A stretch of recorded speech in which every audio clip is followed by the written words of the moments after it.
روح عرش کے اوپر اتارے گئے. پہلے پیغمبر نہیں تھے. پیغمبر جتنے بھی اس دنیا کے اندر آئے سب کے اوپر اعتراض یہی ہوا کہ آپ اللہ کے پیغمبر ہونے کا دعویٰ کرتے ہیں تو آپ ہمارے جیسے انسان کیوں ہیں. ٹھیک ہے. لیکن بدقسمتی سے کہ آج ہمارے بیچ میں ایک جو ہے وہ بطور فرقہ وارانہ ایک بات بہت زیادہ مشہور ہے کہ کچھ لوگ جو ہے وہ مطلب کچھ فرقے ایسے ہیں جو کہ حضور پاک صلی اللہ علیہ وسلم کو وہ بشر نہیں سمجھتے. سمجھ رہے بات کو. اور یہ جتنے تقاضے ہیں یہ سارے بشر کے ساتھ منسلک ہیں. ٹھیک ہے. فرشتے جو ہیں فرشتوں کو بھوک نہیں لگتی, فرشتے شادیاں نہیں کرتے. تو وہ یہ دعویٰ کر رہے ہیں کہ ادھر تو فرشتہ اترنا چاہیے تھا. ٹھیک ہے. تو اگر حضور پاک صلی اللہ علیہ وسلم فرشتے ہوتے تو اللہ تعالیٰ کہہ دیتے دعوے میں کہ ہاں بھائی فرشتے ہی تو ہیں. نہیں, اللہ تعالیٰ فرما رہے ہیں, پچھلی آیات میں ہم پڑھ چکے ہیں کہ جس میں اللہ تعالیٰ فرماتے ہیں کہ اگر زمین میں فرشتے بستے ہوتے تو ہم فرشتہ ہی اتارتے. انسان بستے ہیں انسانوں کو انسانی کی زندگی گزارنے کے لیے, طریقہ کار سمجھانے کے لیے. انسان ہی نے آنا تھا جو انسان کی طرح زندگی گزار کر ایک راہ حیات دے کے جاتا, زندگی کا طرز تعمیر دے کے جاتا کہ زندگی کیسے گزار.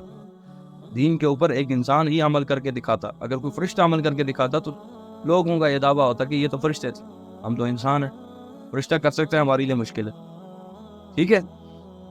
اور ظالم کہتے ہیں کہ تم ایسے آدمی کی پیروی کرتے ہو جس پر کسی نے جادو کر. ٹھیک ہے. اے نبی کریم صلی اللہ علیہ وسلم, یہ آپ کو سحر زدہ سمجھتے ہیں, سحر زدہ سمجھتے ہیں کہ آپ خود سے گفتگو کرتے ہیں یا آپ کے پاس کوئی آتا ہے اور آپ جو ہے وہ اس کی کہانیاں یاد کر لیتے ہیں اور وہ کہانیاں پھر آپ لوگوں کو سناتے ہیں. یہ کیسی باتیں کرنے والے کون ہیں؟ مشرکین مکہ, وہ یہود اور وہ نصارہ جو پہلے ہی صاحب کتاب ہے, تو اپنی نفرت اور بغض کے اندر یہ اتنا آگے نکل چکے ہیں کہ بجائے اس کے کہ وہ باوجود اس کے کہ وہ آپ کو جانتے ہیں پہچانتے ہیں, اس قدر ہٹ درمی پر اتر آئے. اللہ تعالیٰ آگے ان کے بارے میں کیا فرما رہے ہیں؟ اے نبی صلی اللہ علیہ وسلم دیکھو تو صحیح آپ کی نسبت کیسی مثالیں بیان کرتے ہیں.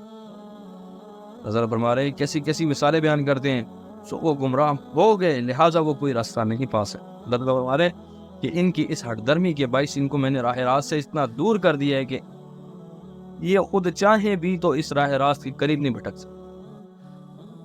جہنم اور گمراہی ان کا مقدر کر دی گئی ہے. جہنم اور گمراہی ان کا مقدر ہو. ایک انسان ہی وہ واحد مخلوق ہے کہ جو علم کے خلاف چل سکتا ہے, جو اپنے علم کے خلاف چل سکتا ہے. ایک انسان ہی وہ مخلوق ہے. اس کے علاوہ جتنی مخلوقات ہیں اللہ تعالیٰ نے جس کو جتنا علم دیا وہ اپنے علم کے اوپر کاربند ہے. انسان ہی وہ واحد مخلوق ہے کہ جس کو جو علم دیا جائے وہ اس علم کو جان بوجھ کر اس کے خلاف بھی چل سکتا ہے. تو اللہ رب العزت نے انسان کو جو عقل دی, جو سمجھ دی, جو اس کو شعور دیا, اس کو شعور اور عقل دینے کا مقصد یہی تھا کہ وہ اس کے ساتھ جو علم حاصل کرے اس علم کے اوپر عمل پیرا بھی ہو. ٹھیک ہے. یہود اور نصارہ کے علماء کو بہت زیادہ علم دیا گیا, بڑے علم کے مالک تھے وہ, ان کے پاس اپنی کتابوں کے بڑے وہ علماء تھے, لیکن انہوں نے کیا کیا, انہوں نے خود بھی وہ گمراہ تھے اور دوسروں کو بھی گمراہی کا وہ باعث بنے. اللہ تعالیٰ سے دعا ہے کہ اللہ تعالیٰ ہم سب کو گمراہی سے محفوظ فرمائے, شرک سے محفوظ فرمائے اور ہمیں صحیح رستے پر چلنے کی توفیق عطا فرمائے. وآخر دعوانا الحمد للہ رب العالمین.